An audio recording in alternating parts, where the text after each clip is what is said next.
듣보들과 함께 영화를 통해 교양을 넓힙니다. 듣고 보는 듣보 영화 지금 시작합니다. 안녕하세요. 안녕하세요. 안녕하세요. 반갑습니다. 하유생입니다. 달달보름입니다. 네, 크랭크입니다. 네. 저희 조합 처음인 것 같은데요. 네, 맞습니다. 오늘은 컨텐츠 특집이고요. 네. 저 허유생이 호스트를 맡았습니다. 네. 오늘 제가 가져온 컨텐츠는 일본 애니메이션 한 편을 가져왔는데 네. 뭐 제목 보고 다 아시겠지만 여러분 혹시 애니메이션 좋아하시나요? 죄송하지만 전 별로 안 좋아해요. 시작하자마자 솔직히. 근데 저도 잘 안 좋아해요. 아, 진짜요? 솔직하게. 아. 그래서 저 처음에 이게 뭐지? 그래서 아예 몰랐어요. 전 심지어 웹툰도 잘 안 보거든요. 아, 그러세요? 네. 저는 주변에서 애니메이션 좋아하시는 분들이 많은데 손 그래서- 뭐지 이거 귀엽게? 춤추시는 줄 알았어요. 그 장송의 프리랜 얘기를 24년도부터 들어왔었어요. 아. 이거 되게 진짜 엄청난 명작이다. 네. 이게 진짜 1위 하는 것 같다. 그런 얘기 들어가지고 알고 있었다가 저희 스튜디오 주변에 오면은 지금까지 하는지 모르겠는데 진행하려고 하는 애니메이션에 그 팝업 스토어가 굉장히 크게 있었잖아요. 아, 그래요? 네네. 네? 언제요? 어디요? 그 홍대 입구역 쪽에 아, 그래요? 네, 했었습니다. 진짜 차를 갖고 다니니까. 맞네, 잘 못 맞네, 봤어요. 맞네. 네. 그래서 지금은 아마 내린 느낌인 것 같더라고요. 근데 그게 그 지하철 내에서도 홍보를 되게 크게 하고 그랬었어요. 그래요? 그래서 네, 아. 인기를 또 실감할 수는 있었어요. 그렇게. 근데 어떤 연령대 인기가 많은가요? 저희 오늘 할 애니메이션은? 제 느낌으로는 약간 한 3, 40대한테 인기가 많았었던 그런 느낌이었어요. 근데 제 주변에 덕후들 되게 많아요. 일단 저희 남편. 아, 어릴 때부터 만화만 보던 사람이고 어. 이제는 이제 만화를 많이 보진 않는데 저희 남편도 아저씨잖아요. 그 40대 애들이 좋아하는 주류 만화들은 거의 다 서사를 뚫고 있고 웹툰을 진짜 많이 봐요. 그래서 저랑 대화할 때도 뭘 내리고 있으면 뭐해? 보면은 웹툰 보고 있어요. 그리고 뭐 화장실 가도 안 나와. 그래서 웹툰도 이미 뭐 영화 되거나 이런 것들은 다 알고 있고 그 세계관을 되게 좋아하더라고요. 웹툰의 세계관을. 어렸을 때도 안 보셨나요? 애니메이션 저요? 만화 같은 거? 네, 저는 사실 애니메이션을 이 질문 보고 애니메이션을 제가 왜 안 좋아할까 곰곰이 생각해봤는데 그 시기에 전 영화를 시작했어요. 영화를 보기 시작해서 이미 실물의 그 화면이나 배우들 연기 이런 거에 빠지다 보니까 2D를 좋아할 틈이 없었던 거예요. 그러니까 기회가 없었던 거죠. 네. 그래서 사실 이제는 나이가 좀 있다 보니까 네. 이제 보려고 해도 어렸을 때 봤으면은 사실 그 기억 때문에 더 좋아할 수도 있다고 생각하는데 이제는 제 마음에 비집고 들어올 틈이 없군요. 네, 그런 느낌? 크랭크님도 안 보셨어요? 어렸을 때? 저는 좀 많이 보긴 했어요. 그러니까 그렇구나. 초등학생 때나 이럴 때는 막 그때 이제 유행했던 애니메이션들 많이 보고 했는데 저는 또 뭐 투니버스나 막 KBS에서 또 애니메이션을 해주던 때여가지고 네. 그때 뭐 원피스도 많이 보고 뭐 나루토, 캐로로 많이 보고 막 이런 식이었는데 어느 순간에 가서 보니까 만화책으로 보는 게 이게 더 빠른 거예요. 그래가지고 한 편에 한 25분 정도 걸리는데 그게 진짜?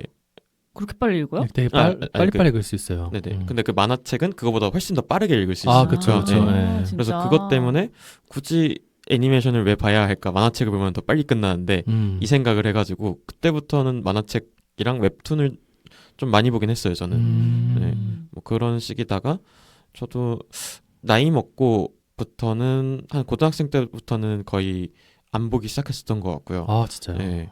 그러면서 영화도 애니메이션은 그렇게까지 잘 안 보게 되더라고요. 전 차라리 영화는 좋아해요. 근데 이 시리즈물은 길잖아요. 네. 길다고 느껴지니까 손이 함부로 잘 안 가지고 제가 본 건 유일한 거는 슬램덩크. 슬램덩크. 한번 했었죠. 듣보 영화에서도. 네. 그때는 영화 때문에 영화로, 하긴 했는데 네. 어릴 때도 재밌게 봐서 그 왓챠에 있거든요. 슬램덩크가. 네, 맞아요. 그래서 맞아요. 그때 영화 재밌게 보면서 또 다시 정주행하고 뭐 그랬던 기억이 나네요. 저도 사실은 중고등학생 때 많이 봤고 대학생 때 웹툰을 좀 봤고 최근에는 애니메이션을 볼 일이 별로 없었거든요. 그렇죠. 근데 이제 제가 하는 게임에서 제가 주기적으로 하는 게임이 있는데 거기서 무슨 게임 하시세요? 말을 안 해. 뭐 말씀드리기 좀 애매해가지고 비주류 게임이라서 근데 그 게임에서 이제 오늘 할 장송의 프리랜이라는 애니메이션을 콜라보를 했었어요. 그래가지고 좀 관심이 생겨서 이제 봤는데 너무 재밌게 저는 봐가지고 오랜만에 이런 일본 애니메이션을 봐서 언젠가는 뭐 누군가와 얘기해보고 싶다는 생각을 했는데 오늘 여기서 이렇게 뒷보영에서 얘기하게 될 줄 몰랐지만 오늘 한번 이야기를 가져와 봤습니다. 저희도 거의 처음이에요. 그죠? 네. 예전에 짱구 한번 극장판 하신 적 그거는 있었는데 이제 씹덕이 있어서 띠오님은 일본어도 할 줄 알 정도로 네. 가끔 막 모찌롱 데스 막 이런 말 해갖고 그게 뭔 말이야 물론입니다라는 뜻이래요. 네. 오늘 그러면 제가 이 뭐 장송의 프리는 소개드리기 전에 뭐 좀 보셨나요? 너무 좀 길어가지고 다 못 보셨을 것 같긴 한데. 저는 4편까지 봤어요. 아 진짜요? 저는 5편 보고 뒤에 거를 조금 봤었어요. 그래가지고 네. 한 7, 8화 정도 보고 온 상태입니다. 네. 뭐 이렇게 기억에 남는 에피소드나 장면 같은 게 혹시 있으신지. 그 1화 시작되자마자 힘내를 찾아가고 늙었구나 하는데 빵 터졌어요. 갑자기 얼굴 공격 이래서 이거 뭐하는 애야 그랬더니 그때 이제 그 세계관이 조금씩 설명이 되잖아요. 네네. 그래도 너무 친구한테 가서 무례했다. 저는 그 나중에 이제 자인이라는 멤버까지 들어오잖아요. 네. 그러고 나서 그 멤버랑 같이 이제 길을 떠나는데 그러면서 그 자인은 자기 친구를 또 찾아야 되는 여정이 또 따로 있잖아요. 맞아요. 그래서 그 석상을 닦는 순간이 오는데 거기가 그 자기 예전 친구랑 뭐 같이 말을 나눴던 장면이랑 오버랩되는 게 있는데 그 장면이 좀 기억에 많이 남더라고요. 네. 그리고 저는 앞부분 그 세계관 설명하는 것만 봤는데도 이 애니메이션의 에피소드가 어떤 방향으로 흐르고 뭘 말하고자 하는지가 좀 많이 담겨져 있어가지고 굳이 안 봐도 되겠다라는 생각도 좀 들기는 했어요. 근데 그 애니메이션 좋아하시는 분들한테는 뭔가 가벼운 얘기는 아니다 보니까 좀 더 재밌게 다가갈 요소들이 있다 싶었고 그리고 그 제가 기억에 남는 장면은 힘낸 그 동상 찾아갔을 때 거기서 꽃들을 이렇게 심잖아요. 근데 그 꽃을 발견하는 성 있죠. 다람쥐 따라가가지고 그때 너무 뭐라고 해야 되지? 로맨틱하다고 해야 되나? 그 장면이 너무 예쁘더라고요. 그래서 이런 것 때문에 애니메이션 그 2D 특히 좋아하는 사람들이 이런 걸 좀 좋아할 수도 있겠구나 그 생각을 좀 해봤고 그 연장선으로 제가 애니메이션 왜 안 좋아하는지 좀 고민을 했다 그랬잖아요. 그래서 생각해봤는데 약간 저한테 편견이 있는 게 그 2D 애니메이션들이 남성향 캐릭터가 되게 많다고 생각하는 것 같아요. 그래서 막 그 여성을 약간 대상화해서 그리는 그런 맞아요. 느낌들 있잖아요. 그게 제 편견 속에 있어서 안 봐 이렇게 돼버린 느낌도 있고 그거 혹시 아세요? 밀리에서제 성인 웹툰 있는 거 아세요? 그래서 제가 궁금해갖고 몇 편을 열어봤거든요. 근데 저는 그 그림도 너무 이상한 거예요. 그러니까 여성향 그런 성인 웹툰이라고 해서 열었는데 막 남자 몸이 무슨 목각 인형 같아. 좀 많이 왜곡돼 있죠. 많이 그래서 과장돼 있고. 그런 그 과장된 표현들이 저한테는 전혀 매력적으로 다가오지가 않거든요. 그래서 저는 그 애니메이션 자체를 별로 안 좋아하는 이유가 그것 때문인 것도 같은데 여기서는 오히려 좀 밋밋하잖아요, 그림이. 맞아요. 근데 그 작화가 저한테는 더 예쁘다 이렇게 좀 느껴지는 것 같아요. 맞아요. 이 최근에 이런 애니메이션들 혹은 뭐 한국 웹툰을 봐도 대부분 내용이 다 비슷비슷한 경우가 굉장히 많아요. 맞아요. 막 무슨 전생하고 환생하고 막 새로운 인생. 뭐. 이제 현생에선 재미가 없거든. 갑자기 다른 세계로 가더니 내가 막 짱이야. 뭐 이런 것들이 많은데. 멀티버스 이동하거나. 근데 이 작품은 좀 되게 특이한 위치를 차지하고 있거든요. 그러니까 약간 힐링물, 힐링 판타지, 그리고 뭐 여정을 다루고 그리고 이미 대단한 사건이 다 끝난 다음에 그런 이야기, 후일담을 다룬다는 측면에서 좀 특이한 위치를 점하고 있어가지고 제가 그런 점에서 좀 매력적이라고 생각이 들었고 오늘 내용을 막 줄줄이 이야기하진 않을 것 같고 이 작품에 대한 간단한 소개 그리고 이 작품에서 나오는 몇 가지 주제를 가지고 여러분과 대화를 나눠보는 시간을 가져도록 하겠습니다. 네. 이 작품은 야마다 카네이토라는 분이 스토리를 쓰셨고요. 아베 츠카사라는 분이 작화를 하셨어요.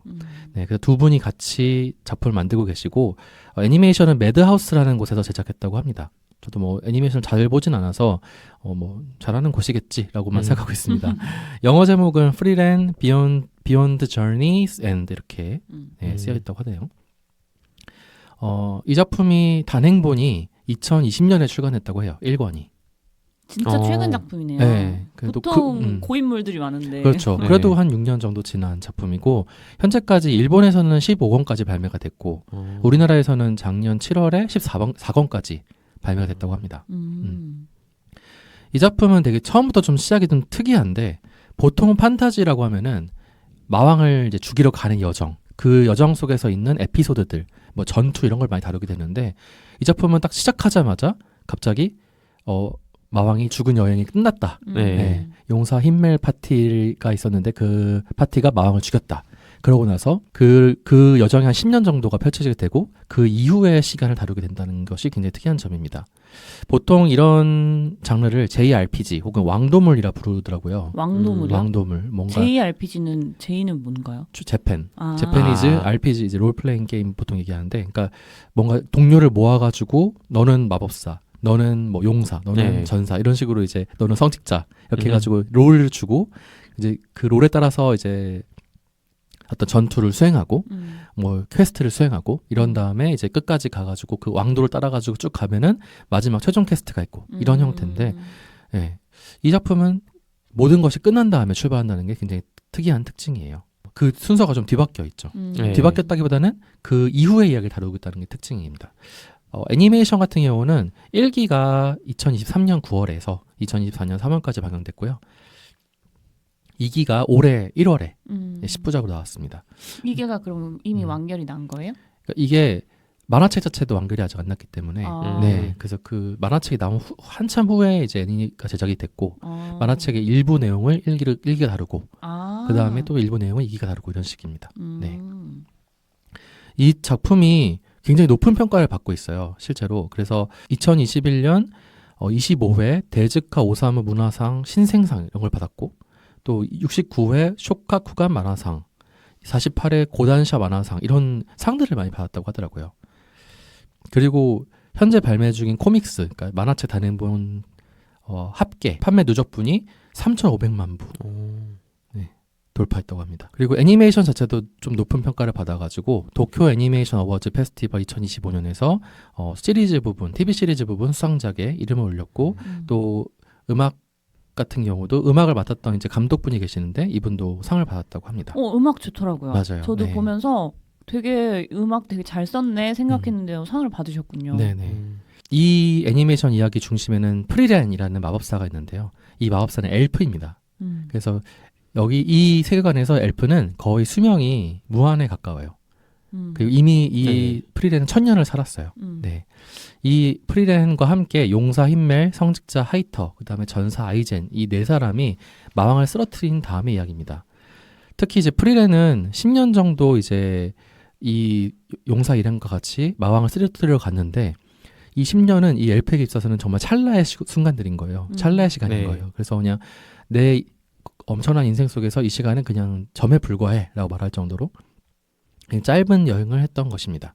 하지만 인간의 입장에서는 10년도 굉장히 긴 시간이잖아요. 그래서 이 엘프 입장에서는 이 10년의 순간이 짧았기 때문에 그렇게 감흥이 없어서 보여요. 실제로. 감흥이 그다지 크게 없어 보이는데 근데 그런 다음에 몇 년이 지나고 나서 이 용사 일행을 찾아오게 되죠. 그 시간이 한 50년 정도가 될 거예요. 이 용사 일행과 마지막으로 에라 유성군이랑 그 광경을 보게 되는데 막 유성군들이 막 쏟아지고 있는 장면을 보게 되잖아요.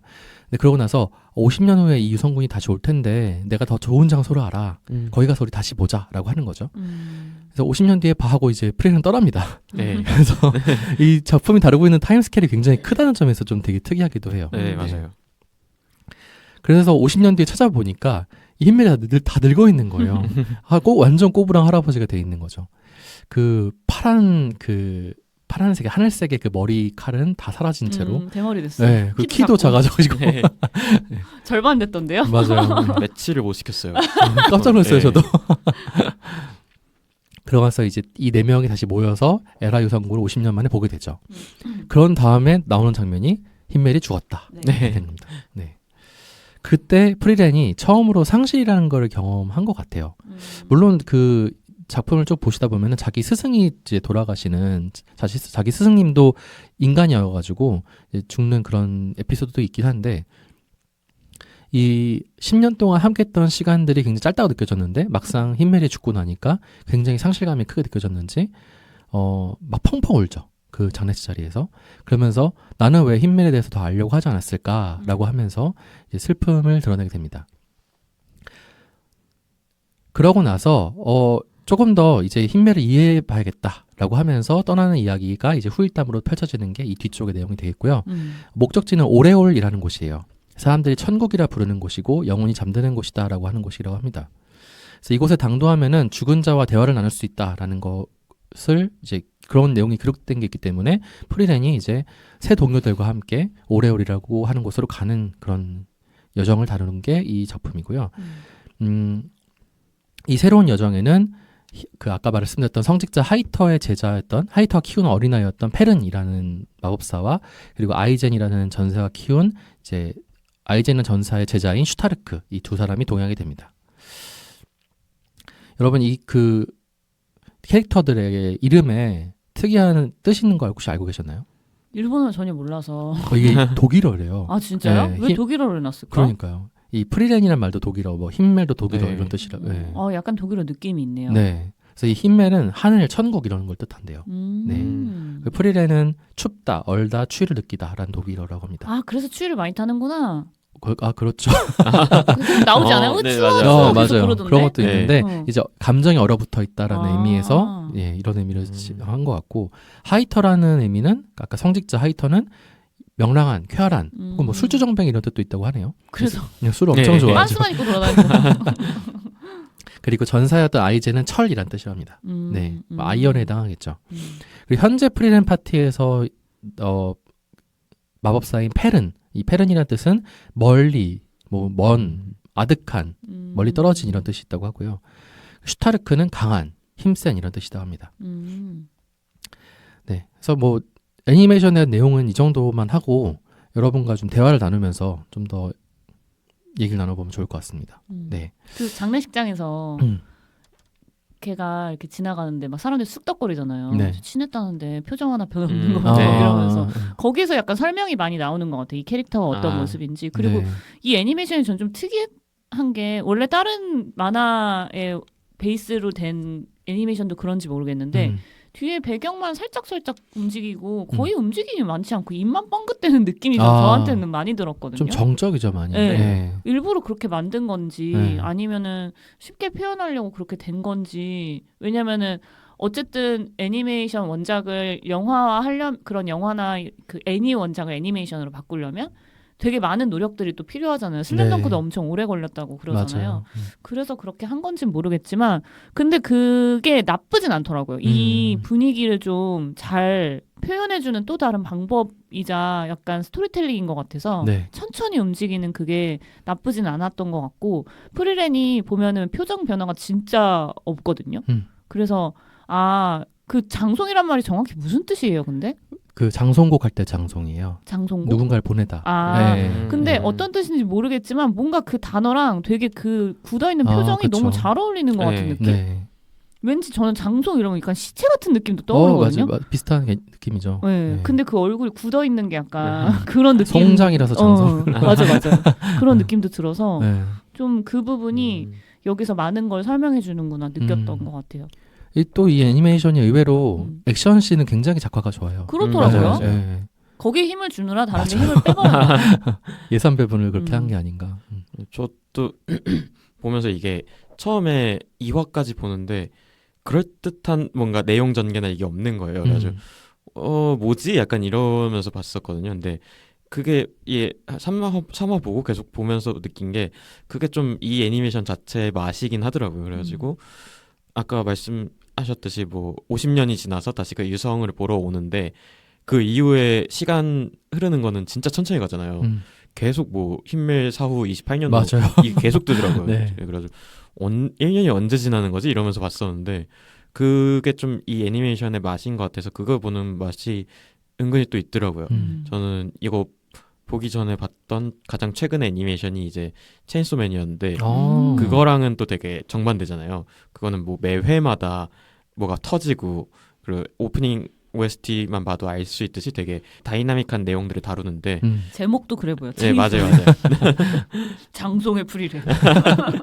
근데 이거는 모험물인데 되게 뭐가 없죠. 그 안에 있는 그 이야기들로 이야기 그 매력을 채우고 이게 있는데 그 맛이 되게 좋았었던 그게 있었습니다. 네. 그러니까 그 여백을 되게 많이 강조한 느낌? 네. 그래서 진짜 빠른 전개가 아니라 그 쉼 포즈가 좀 있다 보니까 생각할 시간도 주는 것 같고 맞아요. 그런 게 매력이 아닐까 싶더라고요. 일본 애니메이션 하면은 일본 뭐 만화 하면은 과거에 원나블, 원피스, 나루토, 블리치가 제일 유명했고 최근에는 귀멸의 칼날이랑 체인소맨, 주술회전 이 세 가지가 진격거. 진격거까지만 하면 네 가지인데 옛날보다 최근 그 작화들이나 이런 거 보면은 굉장히 잔인하고 제가 그런 걸 싫어해요. 선혈이 낭자하고 좀 자극적이에요, 엄청. 그 저는 사실 내가 만화 보는데 이렇게까지 가야 돼? 라는 생각도 들기는 하거든요. 귀엽고 예쁘게 그릴 수 있잖아. 이렇게. 작화 퀄리티는 엄청 올라가고 그 액션도 굉장히 화려하고 멋있어졌는데 그거에 또 열광하는 사람들도 있는데 저는 좀 부담스럽더라고요. 되게. 그 작화들이 너무 막 선혈이 막 낭자하고 막 피가 튀고 사람을 썰고 마려니까 그런 거에 비하면 이 작품은 진짜 완전 너무 조용하고 그 마족을 죽이잖아요. 그때 또 마족이 쟤처럼 이렇게 사라져 버려요. 맞아요. 맞아요. 좀 그런 것들이 좀 제 정서에 좀 맞는 것 같아가지고 아이들한테 보여줘도 안전할 것 같다라는 느낌의 애니메이션이라고 맞아요. 근데 이 작품에서 다루고 있는 어떤 철학적이라고 해야 될까요? 하여튼 그런 주제는 좀 가볍지만은 않은 것 같아요. 그쵸. 네. 그러니까 긴 세월을 살아가는 어떤 영원한 존재, 그가 느끼는 어떤 외로움, 고독, 그리고 감정이 뭔가 새롭게 다가왔을 때 느끼는 어떤 새로운 뭐라 할까요? 그 감흥 이런 것들을 좀 다루기도 하고 인간의 삶이 얼마나 찰나와 같은 것인지 그것을 더 긴 수명의 주기로 살아가는 존재에게 입장에서는 어떻게 느껴지는지 그리고 그 밖에도 다양한 어떤 주제들 담고 있는데 오늘 이런 것들을 하나하나씩 얘기해보면 좋을 것 같습니다. 첫 번째는 제가 생각하기에 우리가 왜 이렇게 소중한 걸 늦게 깨닫는 걸까? 이런 주제로 이런 관점으로 이 애니를 볼 수 있을 것 같은데요. 프레는 1000년을 넘게 산 엘프이고요. 이 수명이 긴 엘프 입장에서는 인간의 삶을 이해하지 못합니다. 인간의 삶은 너무 짧으니까요. 그리고 심지어 이제 아까 설명드렸듯이 용사 힌멜과 함께 10년에 걸쳐가지고 마음을 토벌하는데 이 시간은 프레렌의 입장에서 너무 짧은 시간인 거예요. 그리고 에라 유성군을 봤을 때도 50년 뒤에 다시 봐. 이 말이 너무 인간의 입장에서 무시무시하게 느껴지잖아요. 근데 이 프레렌은 아무렇지 않게 얘기를 합니다. 아주 버릇이야. 잠시만 이따 가자. 잠시가 몇 년이죠? 맞아요. 실제로 새로운 그 파티랑 여행할 때도 이 마을에서는 한 3년 정도 머무르면 되겠네? 뭐 이런 식. 짧게 3개월만 머물자 뭐 이런 식인 거예요. 그래서 그런 거대한 타임 스케일을 좀 보여준다는 점에서 좀 특징인데 근데 이런 프리랜도 용사 힌멜이 죽고 나서 자기에게 잘해줬던 자기와 깊은 유대를 맺었던 힌멜이 죽고 나서는 펑펑 우는 모습을 보이게 돼요. 그래서 아무리 오랜 시간을 사는 엘프를 할지라도 소중한 거를 그때서야 깨달은 느낌이 좀 드는 거죠. 그래서 여러분한테도 좀 질문 드리고 싶은 거는 당시에는 몰랐지만 시간이 지나고 나서 너무 소중했던 사람인데 혹은 소중했던 것인데 이런 것들을 느끼신 적이 있는지 좀 여쭤보고 싶었습니다. 근데 일단 여기서 프리렌이랑 그 힌멜이 약간 로맨틱한 관계 아니었어요? 맞아요. 맞죠? 네. 힌멜이 좀 프리렌을 좋아하는 것 같았어요. 딱 봐도 그래 보이던데. 네. 그 꼬마가 막 팬티 들추는데 내가 봤어야 되는데 왜 옆에서 그러고 있는 거 보니까.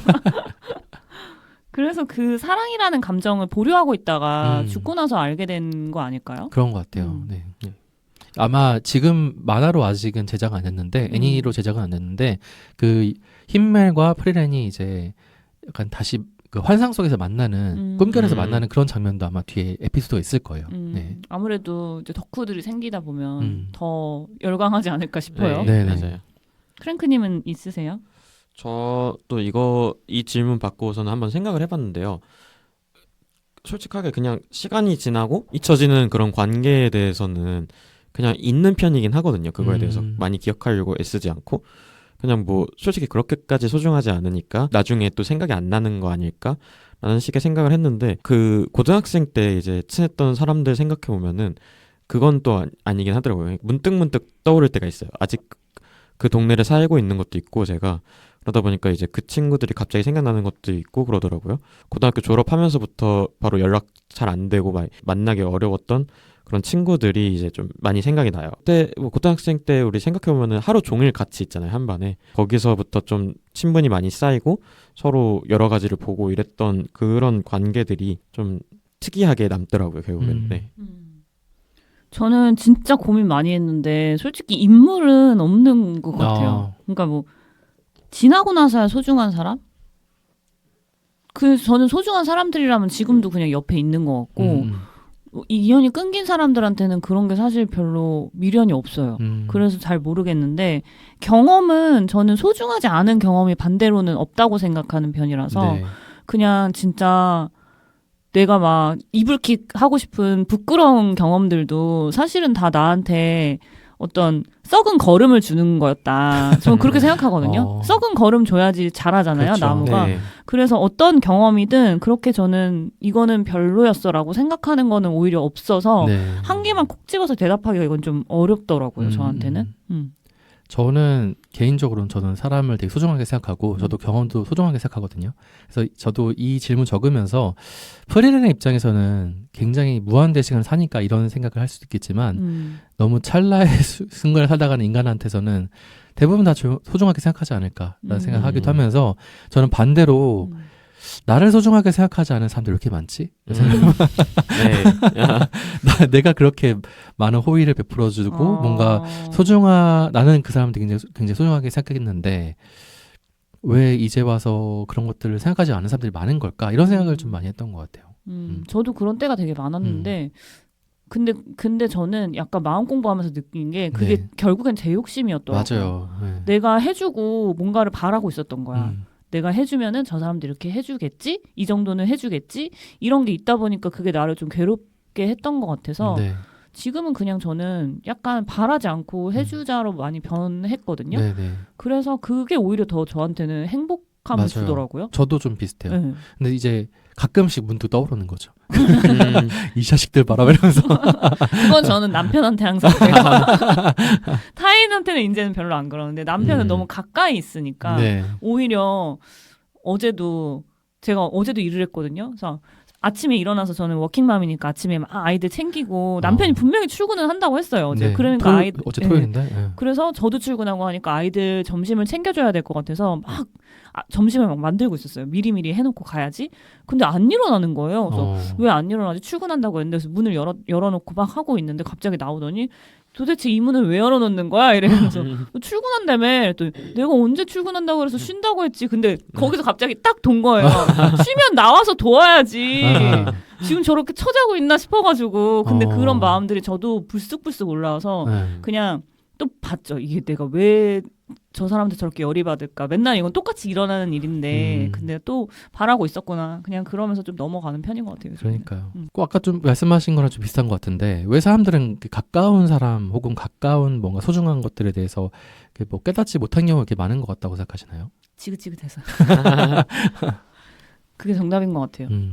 가족들도 그렇지 않나요? 그 원가족들도 마찬가지고 떨어져 있으면 조금 더 맞아요. 애틋해지잖아요. 너무 익숙해서 그런 거예요. 네, 언니랑 그 분가하고 나서 되게 좀 오히려 돈독해지셨어요. 옛날에는 진짜 머리채 잡고 싸우는 게 일상이었거든요. 근데 요즘에는 싸울 일이 없잖아요, 사실은. 그쵸. 그러니까 가끔 연락하면 뭐 잘 지내냐부터 시작해서 안부 묻고 그러면서 조금 가끔 보고 싶네라는 생각도 드는데 이제 그 미움이 이제 나의 또 다른 가까운 사람들에게. 새로운 가족에게 오게 돼서 오히려 저는 자녀들한테는 별로 안 그런 것 같은데 그 남편한테는 아직까지 그게 좀 있어가지고 그냥 가끔 얘기해요. 너랑 나랑 분명히 전생에 지긋지긋한 원수였을 거야. 여기서 헤어지면 또 만나. 그럴 순 없다. 우리의 과제를 마무리하자. 여기서 이제 종지부를 찍자. 네. 다시 만나고 싶지 않아요. 저는 저도 이거에 대해서 되게 많이 생각을 했었거든요. 그러니까 제가 이랬던 경우들도 있고, 그러니까 뭐 막대한다거나 이게 아니고 그 순간에는 뭐 어떤 관계나 이거에 대해서 되게 좋게 생각을 하는데 그냥 기간이 지나고 이랬을 때 이거를 좀 쉽게 잊는 경향도 있고 그게 있는 거예요. 그래서 뭐 학생 때를 생각해 보면은 그냥 반 바뀌면은 그냥 바뀌나 보다 이러고선 지나가고 크게 그런 거에 대해서 뭐 부족함이나 이런 것들을 못 느끼고 살았는데 왜 그런가 하고선 생각을 해보니까 그냥 내일도 그럴 것 같은 느낌 때문에 더 그냥 별 생각 없이 있는 것도 있거든요. 그래가지고 그냥 뭐 내 옆에 있는 사람이니까 내일도 있겠지, 내일 모레도 있겠지, 내년도 있겠지. 약간 그냥 이게 좀 몸에 배어가지고 뭐 이 사람에게 소중하게 잘 대해줘야 되겠다. 뭐 이런 거를 좀 잊어버리는 것 같아요. 그게 네, 이 사람과 좀 멀어졌을 때 다른 걸로 이제 금방 채울 수 있는 경우면은 또 금방 있기도 하고요. 어떤 사람이 되게 특정한 무언가를 주는 게 아니면은 대체가 가능하잖아요. 그러면은 또 이제 금방 있는 거죠. 이건 저는 이 질문 보면서 프리랜이랑 인간이 어떤 차이가 있길래 이렇게 사람을 대하는 게 다를까 했는데 프리랜 입장에서는 사는 게 지긋지긋할 것 같은 느낌이 들거든요. 1000년을 넘게 살면은 그러면은 진짜 놓칠 수밖에 없겠다. 네. 지긋지긋하니까 표정도 없고 감정도 없고 그런 거 느껴봤자 뭐예요. 에너지만 낭비지. 그래서 그 사랑을 보류했던 이유도 그것 때문이지 않나? 그런 생각이 들더라고요. 네. 근데 인간들은 한 번 만나면 금사빠. 네. 하루 만에 불같이 사랑하고 그쵸. 막 그러잖아요. 언제 볼지 모르니까. 맞아요. 그런 게 좀 차이가 있지 않나 싶어요. 네.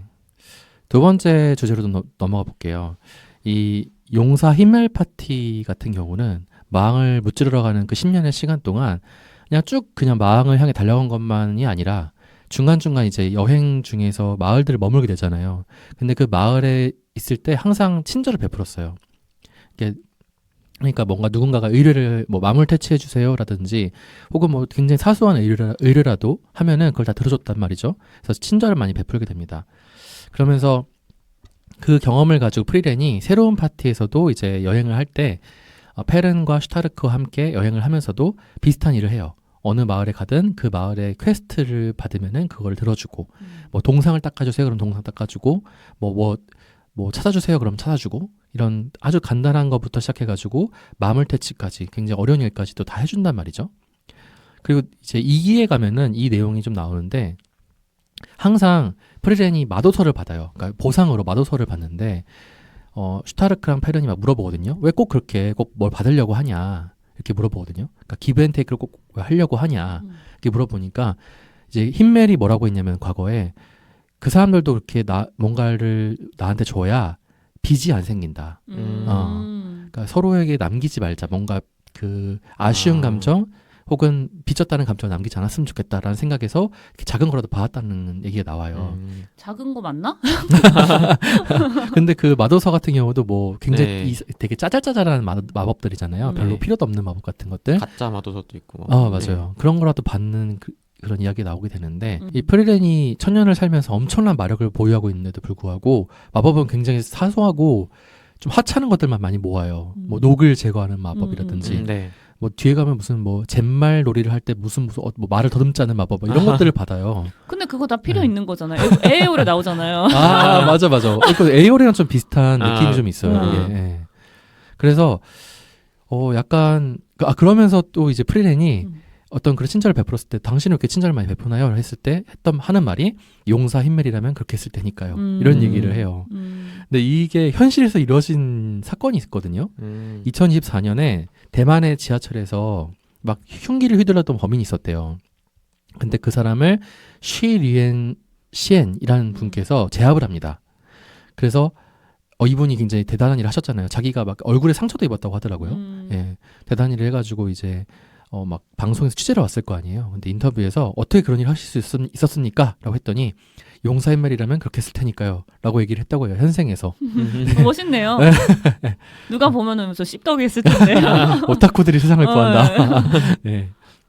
그래서 뭔가 이 작품이 그래서 이 약간 이 용사인멜이라면 그렇게 했을 테니까 요 말이 약간 밈처럼 아는 사람들 사이에서는 아름아름 유명해졌다고도 합니다. 그래서 요거에 대해서 한번 얘기해 보면 좋을 것 같은데 여러분도 혹시 뭐 그 사람이라면 그렇게 했을 텐데 이런 생각을 해보신 적 있으신가요? 그런 떠올리는 분이 있으신가요 혹시? 저는 종교가 있어서 네. 그냥 항상 아이들을 가르칠 때 그 기준이 예수님의 행동이거든요. 네. 그 WWJD라고 있잖아요. What would Jesus do라고. 네. 이 상황에서 예수님이라면 어떻게 했을까? 그거를 맨날 물어요 아이들한테. 그러면 싸움을 멈춰요 애들이 싸우다가. 뭐 예를 들어서 과자가 하나가 있는데 네가 먼저 먹네, 내가 먼저 먹네, 네가 많이 먹었네, 내가 많이 먹. 이걸로 맨날 싸우거든요. 거기서 이제 물어보면은 조금 양보하려고 하는 모습을 보이더라고요. 저한테는 거의 기준이 예수님이고. 그리고 저는 이제 불교 경전도 공부를 하면서 부처님 말씀도 되게 많이 듣는데 차이는 있지만 거의 그 뭐라고 해야지 본질은 비슷하거든요. 그렇죠. 결이 비슷하죠. 네. 근데 부처님은 뭐라고 하냐면 예수님은 좀 행동으로 좀 보여주시는 편이고 부처님은 말로 사람을 깨우치게 하는 게 좀 더 강하시거든요. 근데 부처님은 제가 느끼기에는 이제 WWJD라면 부처님은 부처님이란 뭐라고 말씀하셨을까 이 생각으로 많이 좀 그런 거를 보려고 해요. 내 마음이 힘들 때 이러면 뭐라고 하실까. 그럼 거기서 좀 답을 많이 찾게 돼서 저는 거의 이제 저한테 성자 두 분은 예수님 부처님이라서 그렇게 좀 모든 것들을 스스로 좀 답을 찾아가려고 애쓰는 기준이 두 분입니다. 네. 다른 사람은 모르겠어요. 그 인간 세계에서 선악을 결정할 수가 있나라는 그 의문 때문에 저한테는 잘 모르겠다는 생각이 들어요. 저도 이제 그 종교를 믿고 그러면서 개신교를 믿고 있는데 그래서 저도 비슷해요. 신에 대한 존재가 좀 그런 존재이긴 한데요. 근데 그러면서도 저는 좀 있는 게 근데 그 사람은 이제 신이잖아. 그러니까 사람이 아니잖아. 약간 이게 있긴 해요. 네. 그래서 좀 하다가도 약간 포기하게 되는 그런 경우들도 있긴 한데 신에 맡기고 사람에 안 맡기는 이유 중에 하나가 어렸을 때는 그런 게 많긴 했었거든요. 뭐 되게 우상처럼 본다거나 멋있게 본다거나 이런 게 많았는데 그러면 결국에는 실망을 할 가능성이 너무 크더라고요. 맞아. 인간은 그래서 롤모델로 삼는 게 아니야. 이것도 좀 되게 어떻게 보면 그 대상인 사람한테도 웃긴 얘기긴 한데 그 롤모델로 삼는 사람들이 완벽할 거라는 기대로 삼는 거잖아요. 맞아요. 근데 사람인데 완벽할 수 없고 무언가 잘못을 했고 그리고 뭐 부족한 모습이 분명히 있고 그리고 어떤 사람들은 되게 큰 잘못을 통해서 깨달음을 얻고 이거를 이제 뉘우치는 과정 속에서 다른 사람의 롤모델이 될 수 있는 사람이 되기도 하고 이런 건데 이제 괜히 그런 걸로 인해서 실망을 하고 그러니까 이런 기대감을 사람한테 안 걸게 되더라고요. 그래서 신 말고는 그렇게까지 크게 안 거는 것 같아요, 사람들한테. 네. 가톨릭은 개신교랑 좀 다르게 교황이라는 직이 또 따로 있잖아요. 네. 근데 교황 밑으로 이제 신부님들 사제들이 다 있잖아요. 저도 가까운 신부님이 저희 본당에 항상 계시니까. 근데 제가 안 그러려고 하는데 그 성직자에 대한 상이 있는 거예요. 이래야만 해라는 게. 그래서 신부님 하면 저번에 뭐 별거 아닌 걸로 되게 마음이 상하셔갖고 화내는 걸 봤거든요. 근데 무슨 신부님이 저렇게 화를 내? 제가 막 그런 마음을 자꾸 갖는 거예요. 네. 그래서 이거는 내가 잘못된 거지. 저 신부님이 잘못이 없다. 저 사람도 사람인데. 근데 그쵸. 집에 오면서 아이랑 그 얘기를 하다가 아이가 되게 황당한 표정으로 엄마 신부님도 사람인데 당연히 화를 내지 무슨 얘기하는 거야 이러는 거예요. 그래서 애가 나보다 낫구나. 왜냐면 애들은 그 프레임이 없잖아요. 네. 그래서 이게 확실히 그 사람한테 가지는 어떤 기대감이나 이런 것들은 커가면서 어른들이 다 만들어가는 거구나 싶어서 좀 그럴 때마다 아이들한테 좀 많이 배우는 것 같아요. 저도 약간 신을 많이 생각하는 편이긴 한데 그래도 저는 좀 사람한테 약간은 기대를 거는 편이긴 한 것 같아요. 네. 그래도 내가 존경하는 사람. 네. 누구 존경하세요? 근데 뭐 제가 인생에서 삼는 여러 가지 제 인생에서 맞닥뜨리는 여러 가지 일들이 대단한 게 아니잖아요, 사실은. 그쵸, 네. 사소한 사건들이니까 그냥 뭐 그 박사님은 어떻게 생각하셨을까? 뭐 그분이라면 어떻게 생각하셨을까? 약간 이런 사소한 일들에서는 그런 일을 좀 그런 생각을 하는 것 같긴 해요. 네. 근데 뭐 그렇지 않고서 가치관에 해당하는 문제 이런 것들 혹은 뭐 거시적인 차원에서의 문제들 같은 경우는 저도 뭐 예수님이라면 어떻게 하셨을까 이런 생각을 좀 많이 하는 것 같고 또 특히 개신교에서는 예수님의 마음으로 뭔가를 보라고 얘기 많이 하니까 네. 그런 생각도 하게 되는 것 같네요. 그러니까 며칠 전에 인스타그램에서 가톨릭 그 공식 인스타그램에서 독일에서 지금 이제 동성혼이 거기는 합법이다 보니까 신부들이 그 증인을 쓰는 거를 지금 추진 중이다라는 얘기가 나왔어요. 근데 가톨릭이 사실은 개신교보다 저는 윤리적으로 더 보수적이라고 생각하거든요. 맞아요. 네. 근데 그런 얘기가 나오다 보니까 이제 교황청으로 얘기가 들어가서 레오 교황님이 이거는 그 콘클라베랑 똑같아요. 이거를 우리가 합법화를 하거나 이거를 승인을 하면 가톨릭 그 내 종교 내 안에서 갈등이 일어날 일이므로 지금 내가 어떤 얘기도 할 수 없다. 약간 이런 식으로 보류하는 그런 네. 입장을 냈어요. 그래서 그래도 나는 이 정도까지만 와도 맞아요. 대단하다 싶었거든요. 왜냐면 가톨릭은 진짜 보수적이거든요. 그쵸. 제가 냉담했던 네. 이유가 그것 때문이에요. 다른 게 네. 아니라. 근데 댓글을 봤더니 세상에 저처럼 얘기하는 사람도 있어요. 이제는 나아가야 된다라고 하는 댓글이 이제 위에 고정이 좋아요를 많이 받아서 있었는데 네. 그 밑에 많은 사람들이 지옥불에 떨어져. 어. 이걸 보고 마치 나를 공격하는 것 같은 느낌이 들어서 되게 어. 불편하더라고요. 그래서 근데 그분이 얘기했던 게 이거였어요. 예수님이 지금 다시 돌아온다면 누구를 껴안겠냐. 맞아요. 성소수자겠다. 지금 가장 혐오받고 있는 사람들이 그런 사람들이 그렇게 생각을 해봐라라고 하는데 항상 그 지옥불에 떨어져라라고 얘기하는 분들의 어떤 증거는 성경에 있는 어떤 한 구절을 가지고 오잖아요. 네. 그래서 이게 뭐가 맞는지는 정확히 모르겠지만 나는 그냥 나의 기준이 예수님을 따르겠다. 좀 그렇게 판단을 하고 있어요. 지금도. 그리고 원리주의자들은 오히려 자기를 위해서 그렇게 하는 게 아닌가 싶기도 해요.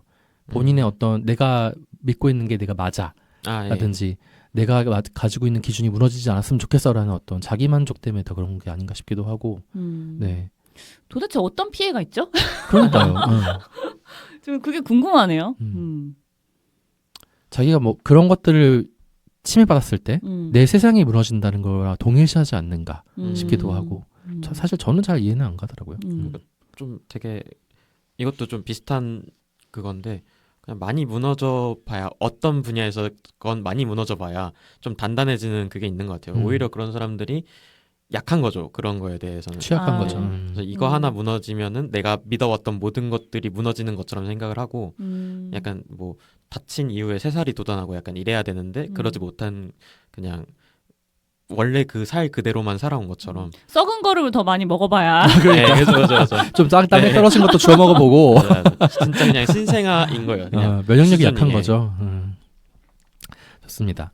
그래서 여러분들은 혹시 이런 힘멜처럼 아까도 말씀드렸지만 약간 기브앤테이크를 반드시 하는 이유가 있다고 했잖아요. 그런 것처럼 누군가를 도와줄 때 자기만의 기준 같은 게 혹시 있으신가요? 도덕적이든 뭐 윤리적이든 그거 아니어도 나만이 가지고 있는 기준 같은 게 혹시 있으신지. 상황에 따라 다른 것 같아요.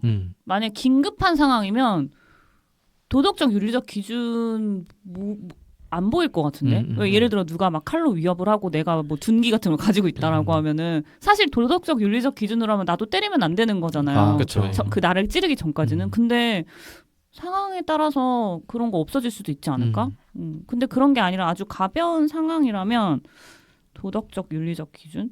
그러니까 내가 생각하기에 도와줄 수 있는 선에서 도와주고 저도 아까 얘기한 것처럼 돌려받을 생각하지 말자가 좀 있어서 최근에 돈을 좀 빌려준 적이 있어요. 빌려준 게 아니라 그냥 얘기했어요.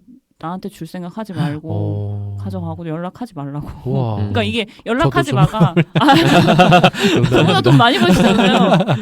근데 상황이 좀 안 좋은 친구였어가지고 처음에는 보이스피싱인가 하고 이렇게 막 가까이 들었어요. 요즘에 하도 그런 게 많으니까. 근데 주변에 수소문을 했더니 진짜 그런 좀 안 좋은 일이 있더라고요. 그래서 그냥 정말 얼마 안 되는데 줄 테니까 나한테 네가 나한테 연락하면 오히려 부담스러울 수도 있으니까 나중에 괜찮아지면 그때 연락하라고 그냥 그러고 끝났는데 만약에 내가 빌려줬다라는 생각을 했으면 아직까지 왜 연락이 없지? 그렇죠. 왜 돈 안 주지? 라고 생각했을 것 같은데 오히려 그렇게 하니까 마음이 편하더라고요.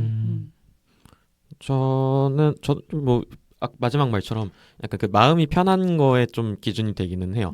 제가 이거를 뭐 했을 때 혹은 안 했을 때 마음이 뭐 편하냐 불편하냐 즐겁냐 즐겁지 않냐를 좀 기준으로 보는 것들이 있고요. 이건 조금 좀 도덕적이거나 윤리적인 기준은 아니긴 한데 결국에는 이 행동이 나에게 도움이 되는가 약간 이것도 좀 보기는 합니다. 네, 그러니까 이게 제가 어떤 행동을 했을 때 바로 도움이 되는 것도 있고 뭐 몇십 년 후에 걸쳐서 이게 또 도움이 될 수도 있고 뭐 이런 것들이 되게 다양하게 있잖아요. 그런 걸 봤을 때 네, 좀 도움이 되는 행동이면은 그래도 나서서 많이 하는 편이고요.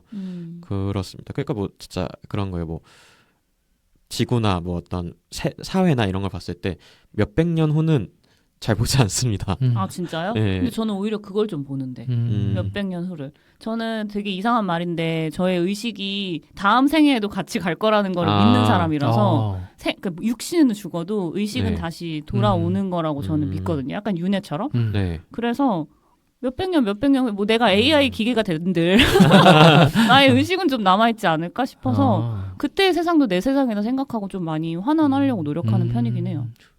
저도 이 부분에 좀 차이가 있는 건데 저는 이제 끝난다. 이 사회는 이 지구는 이제 끝이다라고 생각을 하고 제가 죽으면은 저한테 있어서는 그러다 보니까 그 미래는 제가 생각을 하진 않더라고요. 크게. 그럴 수 있겠다. 네. 물론 이제 뭐 그러면서 거기에 그게 더 있기는 해요. 그러면서 뭐 전 세계가 뭐 지구의 몇백 년 미래를 위해서 뭔가를 한다라고 하면은 동참은 하겠는데 뭐 나 혼자서 뭔가 열심히 노력하지는 않는 상황이긴 하죠. 그래서 네. 그 막 그런 거 있잖아요. 특히 기부 활동 하시는 활동가분들이 목표 딱 그 기준으로 삼는 게 내가 돕는 사람이 물고기를 잡아서 주는 게 아니라 물고기를 잡는 법을 알려줘라라는 얘기를 하잖아요. 네. 그래서 저도 약간 그런 식의 관점으로 누굴 도울 때 네. 그렇게 하는 것 같아요. 그래서 돈을 그냥 준 것도 그 친구가 잘 돼서 나중에 비슷한 일이 있었을 때 그 친구도 다른 사람한테 그렇게 도울 수 있지 않을까? 그렇죠. 네.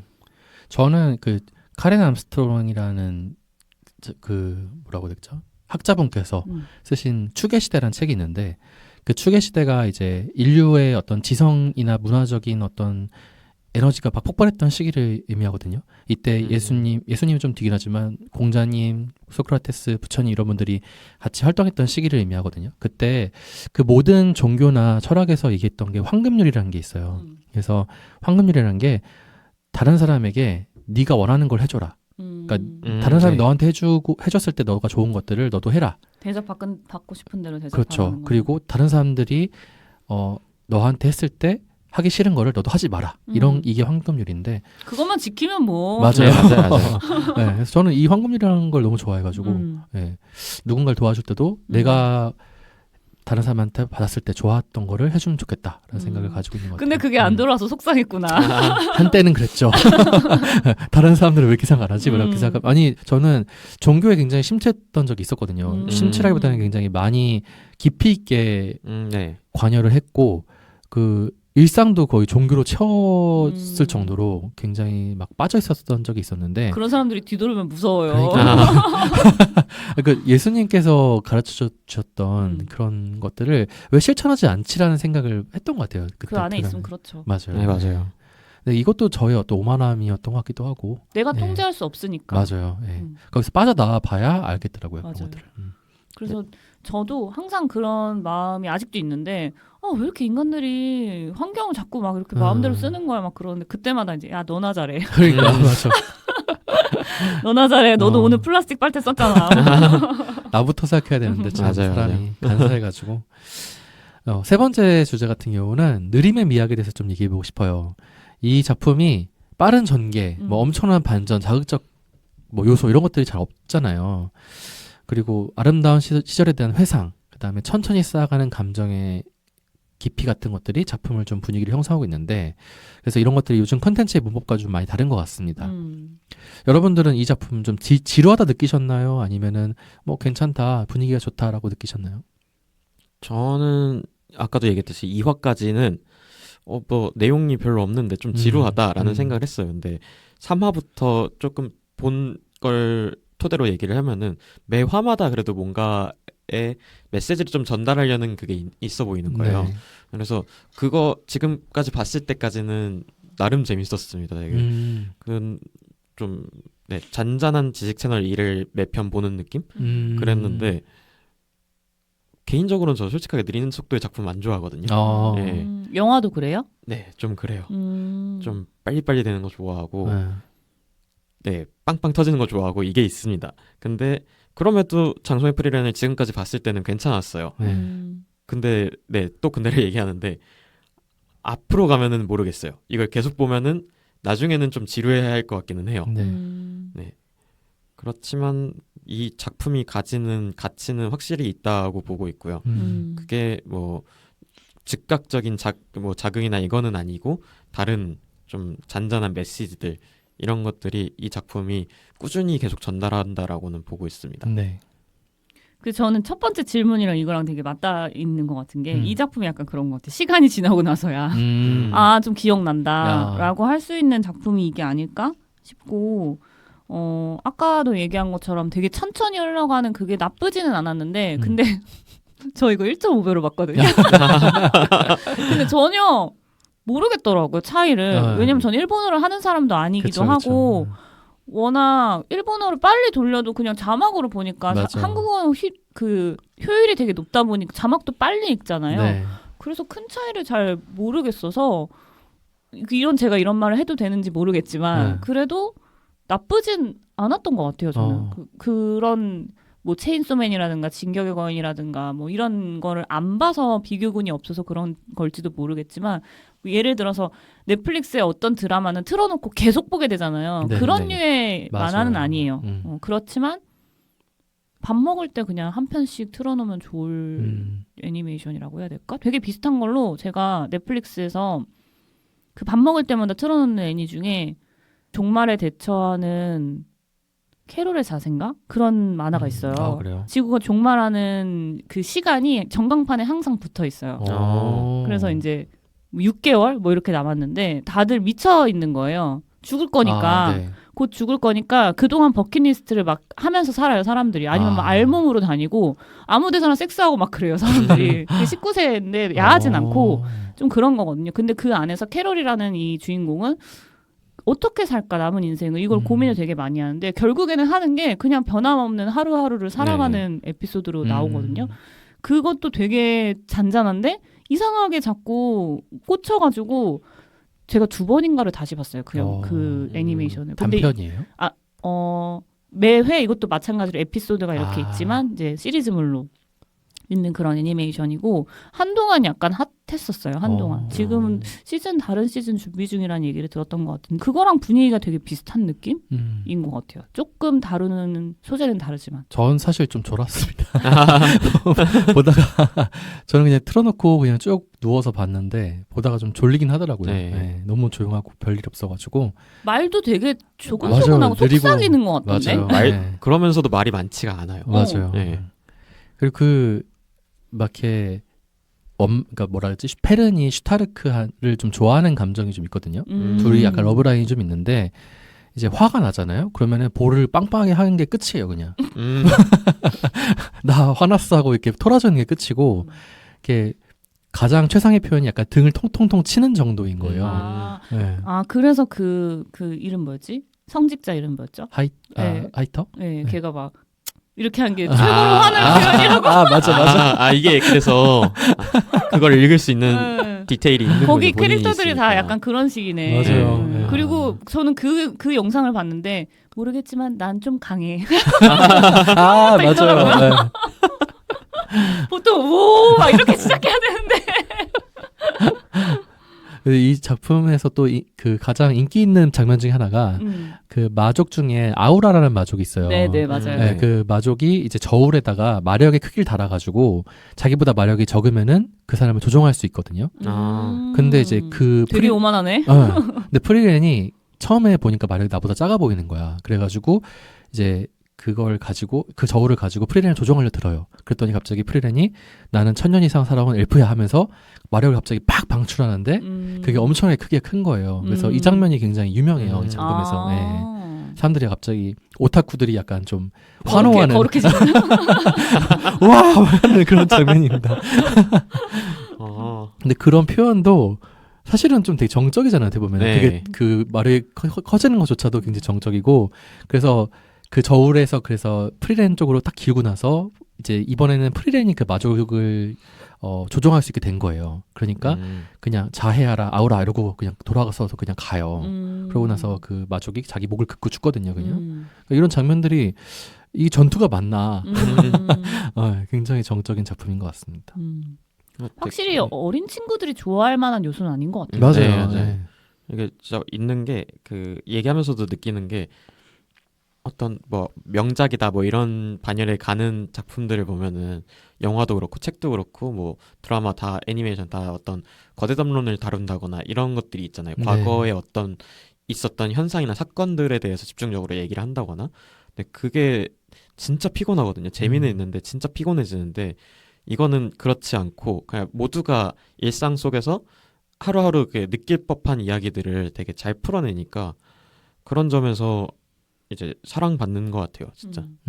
근데 사실 그렇잖아요. 판타지라고 해도 그동안 우리가 봤던 문법들은 막 이렇게 쏘아붙이고 그런 화려하고 그런 게 많았지만 그게 그런 세계가 실제로 존재한다면은 이거랑 비슷한 느낌일 것 같거든요. 그쵸. 네. 그렇지 않아요? 누구랑 싸운다고 막 그쵸, 이렇게 네. 그렇지도 않을 것 같고. 그러니까 판타지계 미생을 보는 느낌이랄까요. 네. 마지막 주제를 얘기하고 싶은데요. 이 작품에서 졸트라크란 마법이 나와요. 이 마법이 원래는 마족이 쓰는 마법이었고 사람을 죽이는 마법이었습니다. 그래서 과거 힌멜 용사 때에는 이 마법을 쓰는 그 마족 마법사 때문에 사람들이 많이 죽었어요. 그래서 그 마법을 개발한 크발이라는 마족이 있는데 이제 이 크발이라는 마족을 봉인하는 거에서 끝나요. 근데 한참 시간이 지나고 나니까 이 졸트라크라는 마법이 일반 공격 마법이 됩니다. 그러니까 막 사람들이 연구를 맞아요. 엄청 많이 해가지고 예, 이제 이 마법이 별게 아니게 된 거예요. 그냥 그것도 되게 그 장면도 엄청 밋밋하잖아요. 쟤 지금 저거 마법 쓴 거야. 그냥 이게 끝이야. 맞아요. 예. 잘 맞고 그냥 잘 죽여요. 이게 굉장히 좀 독특한 전개인 것 같으면서도 현대 우리한테 주는 좀 메시지도 좀 있는 것 같거든요. 그래서 예전에는 대단해 보이던 것들이 시간이 너무 지나고 나니까 그냥 평범해진 것들이 돼버린 그런 거잖아요. 여러분 혹시 뭐 이런 걸 느끼신 적이 혹시 있나요? 저는 그러니까 과거에 대단했는데 지금 보니까 별거 아닌 것 같은 근데 다시 생각하면은 대단한 거거든요. 그런 것들을 생각해 보면은 조금 좀 다른 분야긴 한데 이제 그겁니다. 핸드폰 기술들의 발전. 이제 기억이 나는 게 아버지가 처음에 이제 핸드폰을 그때는 이제 가족 중에서 유일하게 쓰신 거죠. 핸드폰을 사가지고 왔을 때 그때 아마 전화만 되고 이랬을 거예요. 그러다가 이제 뭐 모토로라 시절인가? 거의 그때죠. 진짜 막 벽돌까지는 아니더라도 되게 두꺼운 폴더폰 들고 다니던 시절. 네. 그러다가 이제 문자가 되고 그 뭐 스마트폰이 나오고 약간 이것들이 되게 진짜 대단한 거죠. 스마트폰 이전만 해도 되게 대단했는데 지금은 또 그때의 스마트폰이 지금은 별볼일 아닌 거고 그렇게 되기도 했고요. 뭐 다른 기계 쪽 발전들이 다 그런 것 같아요. 프린터기도 네 아버지가 갑자기 사오셔가지고 컴퓨터에서 프린터를 했는데 이상하게 나오고 막 이랬었거든요. 처음 해볼 땐 잘 못하니까. 근데 지금은 이제 뭐 오히려 프린터를 잘 안 쓰는 시대가 오고 이제 그렇게 되고 있었죠. 그런 거 보면은 기계 쪽 발전이 진짜 좀 많은 것 같아요. 맞아요. 챗GPT 처음 쓸 때 엄청 신세계다 했는데 지금 헛소리 하는 거 보고 네. 야 이상한 얘기하지 마 그러잖아요. 지금 막 클로드가 더 좋다고 그러고 그쵸. 뭐 헥스필드인가 그게 더 좋다는 얘기도 주변에서 계속 하더라고요. 그래서 그런 기술적인 거는 뭐 항상 느끼는 것 같아서 저는 그 기술에 대해서는 그래서 이거 대단하다라는 생각을 좀 이제는 안 하는 편인 것 같아요. 또 바뀌겠지 이렇게 되는데 전 전 것 같아요. 그러니까 20대 때는 막 세상을 바꿀 수 있을 것 같은 그런 에너지가 엄청 컸거든요. 네, 그래서 맞아요. 되게 오만한 거예요. 그리고 일을 할 때 특히 이제 부장님들이나 물론 저는 회사 생활을 오래 한 것은 아니지만 좀 나이 드신 분들이랑 일할 때 보면 혹은 다른 분들이랑 할 때 보면 답답한 사람들 있잖아요. 그 사람들을 되게 무시했던 것 같아요. 일도 되게 못하면서 일도 못하면서 왜 지금 월급 축 내고 있는 거야? 약간 이런 식으로. 월급 루팡하고 있다고. 네. 근데 사실 그거 되게 노예근성이잖아요. 나도 그쵸. 월급 받는 주제에. 네, 맞아요. 그리고 제가 그 나이가 돼 보니까 그걸 못해서 안 하는 게 아니더라고요. 그냥 적당히 힘을 줄 때를 주고 뺄 때 뺄 줄 알고 맞아요. 오히려 젊은 사람들한테 기회를 주는 걸 수도 있고 그게 이제야 보여가지고 그냥 이런 표현이 좀 그렇지만 제 주변에 어떤 분은 이렇게 표현하더라고요. 자기는 이제 방구만 붕붕 끼는 아저씨가 됐다라고 표현을 하더라고요. 그 역할을 아무나 할 수가 있는 게 아닌 것 같아요. 오히려 더 대단해 보이고 그런 사람들이. 그래서 그때는 그 사람들을 보면은 진짜 먼지 같은 사람 막 왜 있는 거야 막 이렇게 생각했는데 사실은 엄청나게 큰 역할을 하고 진짜 백스테이지에서 뭔가를 하고 있는 더 중요한 역할을 할 수가 있겠다. 실제로 경력도 계속 올라가면서 다른 사람이 보기에는 와 대단해요 막 이런 일들을 하거든요. 그 대단한 게 아닌데 다른 사람들이 보기에. 근데 저도 그때는 안 해봤으니까 이게 엄청나게 큰 일인 줄 알고 되게 대단한 일인 줄 알았는데 그걸 지금 하니까 나 따위가 이걸 해도 되나? 이게 지금 내가 할 수 있는 게 맞나? 그냥 기회가 온 것뿐이더라고요. 대단한 게 아니고. 저는 반대로 너무 그 과거 영광에 갇혀 사시는 어른도 계시더라고요. 아, 그죠. 맞아요. 무시할 수 없지. 네.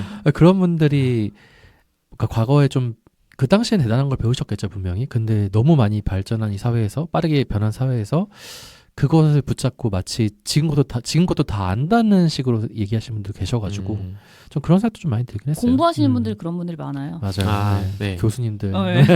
얘기를 하진 않았죠. 네. 제가 약간 그런 분들이랑 좀 일할 기회가 많다 보니까. 그래서 저는 이제 직업이 강사잖아요. 네. 그래서 가끔 교수급 되는 사람들을 섭외를 해달라는 부탁을 받거든요. 욕을 엄청 먹은 적이 한두 번이 아닙니다. 진짜요? 그런 분들 섭외해드렸다가 왜냐하면 진짜 딱 그런 스타일이에요. 본인의 어떤 그 연구에 gat혀 있거나 네. 그거에만 집착하거나 과거에 본인의 어떤 명성에만 묶여 있거나 그러면은 누가 듣겠어요? 어떤 청중이 이야기를 듣겠어요? 뭐 비슷한 예로 저 대학교 시절 때 창업경쟁대회나 이런 거 나갈 때가 있거든요. 근데 그러면은 교수급 뭐 연구자가 껴서 나오는 팀들도 있어요. 네. 근데 진짜 실제 뭐 투자자들이나 뭐 투자 업체나 해가지고 있는 데에서 발표를 하게 될 때가 있었는데 그걸 제가 참관을 했었던 적이 있었는데 진짜 교수님이 오셔서 기술 얘기를 한 30분을 하셨습니다. 나중에 잘랐어요. 네. 근데 또 이게 중요한 거라고 밀고 나가셨고 아무도 집중하지 않았죠. 네. 왜냐면은 돈이 거기서 나오는 게 아니었기 때문에. 네. 그래서 이 작품의 이런 졸트라크라는 마법 하나만으로도 뭔가 세대론을 가지고 얘기할 수 있는 부분도 있는 것 같고, 그렇죠. 뭐 이빨 빠진 호랑이. 교수님 같아. 마법 뿌렸는데 안 통해. 그 당시에는 다 죽였는데. 네. 그래서 많은 것들을 좀 느끼게 하고 생각하게 하는 그런 애니가 아닌가 싶어가지고 오늘 득보영에서 얘기를 좀 해봤고 네. 마무리로 여러분도 혹시 뭐 애니 좋아한다고 안 하셨긴 하셨지만 그래도 그 와중에 괜찮은 애니 있으면 한번 소개 좀 해주시죠. 저는 뭐 초반에도 얘기했는데 원피스 추천합니다. 네. 유일하게 지금 남아있는 그 보는 걸로 남아있는 애니메이션 작품이기도 하고요. 물론 그것도 안 본 지 1년 좀 더 길게 돼가지고 빨리 이제 그 만화방에 가서 또 몰아봐야 되는데 그럼에도 추천합니다. 이게 뭐 왔다 갔다 하거든요. 평가가 그 시기마다 평가가 좀 왔다 갔다 하는데 결국 한 에피소드가 끝날 때마다 그래도 역시라는 말이 좀 나오는 애니메이션이어가지고 그래서 추천합니다. 원피스. 네. 저는 슬램덩크요. 저희 슬램덩크고 제가 며칠 전에 트위터에서 본 글이 너무 웃겨갖고 캡처해놨는데 뭐냐면 트위터가 슬램덩크로 한창 열풍이었을 때 트위터에 어느 일본 분이 백제 이후 한일교류 최대치 조용히 한마디를 툭 던진 게 있었다고. 근데 진짜 제 주변에 특히 저희 그 득보 같이 했던 도라라는 친구가 슬램덩크 너무 좋아해서 막 7번, 8번 이렇게 극장에서 관람하고 그랬거든요. 농구도 막 하셨잖아요. 네, 지금도 하고 있어요. 그래서 그때 진짜 슬램덩크 열풍 대단했다. 특히 저희 같은 저희 세대. 네. 80년대 세대들한테는 어릴 때 추억이 갑자기 확 오다 보니까 더 좋아했던 느낌이 들어요. 그리고 저는 뭐 픽사 애니메이션을 워낙 좋아해서 빠짐없이 다 보는데 픽사가 여기 프리랜에서 얘기하는 어떤 깊은 그런 인생에 대한 철학 같은 것들을 자주 던져줘서 좋아하는 편이에요. 네. 저는 슬램덩크를 안 봤거든요. 그래가지고 충격. 주변 분이 안 본 눈 삽니다에 저 그런 거 되게 좋을 것 같다고 부럽다고 막 얘기를 하더라고요. 그래서 저도 한번 시간 나면 슬램덩크를 한번 보면 좋지 않을까. 돌비에서 봐야 되는데 얼마 전에 재개봉했었어요. 맞아요. 저는 항상 이런 애니메이션 혹은 만화 추천할 때 봉신년이라는 만화를 추천하거든요. 네. 예전에 봤던 기억이 있습니다. 네, 후지사키류라는 작가의 봉신년이 제 그 단행본이 새로 나와가지고 그 책도 소장을 하고 있어요. 너무 좋아해가지고. 그래서 혹시 뭐 기회 되시면은 보시면은 그것도 나름 꽤나 철학적인 내용을 좀 담고 있어가지고 작화도 좀 예쁘고 해서 보시면 좋을 것 같고. 네, 그래서 오늘 여기까지 이렇게 해서 프리랜에 대해서 좀 얘기를 해봤는데 약간 지금까지 득보 영화에서 다룬 컨텐츠랑은 좀 결이 많이 달라가지고 또 재밌는 얘기를 나눌 수 있었던 것 같습니다. 네, 아마 새로운 분들이 유입되지 않을까 싶어요. 제발요. 일본 영화를 자주 다루겠습니다. 약간 요새 대세인 것도 있잖아요. 이게 또. 맞아요. 맞아요. 요새 또 갑자기 폼이 올라와가지고 네. 잘 나가더라고요. 그래서 여러분들 듣보 영화 청취하신 여러분들께서도 뭐 시간 나시면 한번 넷플릭스 다 있으니까 한번 보시면 좋을 것 같습니다. 네, 그럼 오늘은 여기까지 마치고 듣보영화 인스타그램 아이디입니다. db.movies db.movies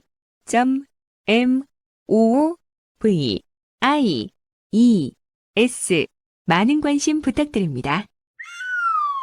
다음 영화는 크랭크님께서 준비해주신 셔터 아일랜드입니다. 네. 네. 그럼 다음 시간에 돌아오도록 하겠습니다. 안녕히 계세요. 감사합니다. 감사합니다.